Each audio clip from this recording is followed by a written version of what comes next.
Hey, salut! Aujourd'hui c'est le 1er mai, c'est la fête du travail et des travailleurs. Alors oui, c'est un jour férié où on offre généralement un brin de muguet, mais connais-tu réellement l'histoire de cette date? Sais-tu pourquoi la fête du travail tombe justement le 1er mai? Pourquoi on offre un brin de muguet et est-ce une tradition qui a toujours existé? Non, tu ne le sais pas. Alors cette vidéo, elle est faite pour toi. La fête du travail est avant tout une journée commémorative où l'on se souvient des nombreux mouvements de lutte pour une journée de travail de 8 heures. Et aussi surprenant que ça puisse vous paraître, c'est aux États-Unis que les revendications syndicales vont prendre le plus d'ampleur.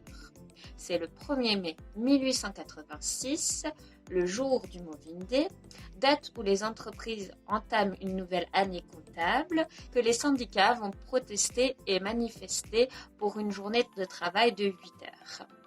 Le 1er mai 1886, c'est le début de la Grande Grève. Mais un événement va changer la donne et insuffler un caractère commémoratif à la fête du travail. Le 3 mai, une manifestation qui dure depuis 3 jours fait rage dans la société McCormick de Chicago. Cette manifestation sera fortement réprimandée et verra la mort de 3 ouvriers. Une marche de protestation va d'ailleurs s'en suivre à Haymarket Square, réunissant à peu près 200 ouvriers.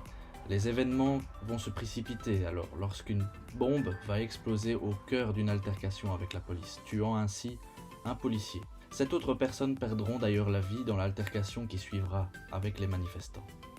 À la suite de ces événements, 8 syndicalistes américains seront arrêtés, dont 4 seront pendus en date du 11 novembre 1887, date désormais célèbre pour être le Black Friday que nous fêtons toutes et tous aujourd'hui. En soutien à ces condamnations, de nombreux actes de désobéissance civile se produiront à Chicago en soutien à ces martyrs tombés pour la cause. Le 1er mai 1891 à Fourmies, une commune du nord de la France, la journée de lutte vire au drame. L'armée va intervenir et tirer dans la foule. La journée sanglante de Fourmies fera 10 morts dont 2 enfants. Ce drame va accentuer le caractère commémoratif et engagé de la fête du travail. En souvenir de cet événement sanglant, les nordistes épingleront une églantine écarlate, une fleur très populaire du nord de la France. Il faudra attendre le 23 avril 1919 pour que le Sénat français vote la journée des 8 heures et fera du 1er mai un jour férié. Alors, le 1er mai, églantine ou muguet? Les traditions reviennent aux origines celtiques et médiévales.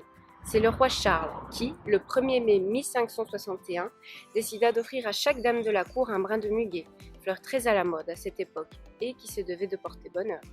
L'églantine, quant à elle, fut choisie en souvenir de la fusillade de Fourmies, comme nous l'avons vu précédemment.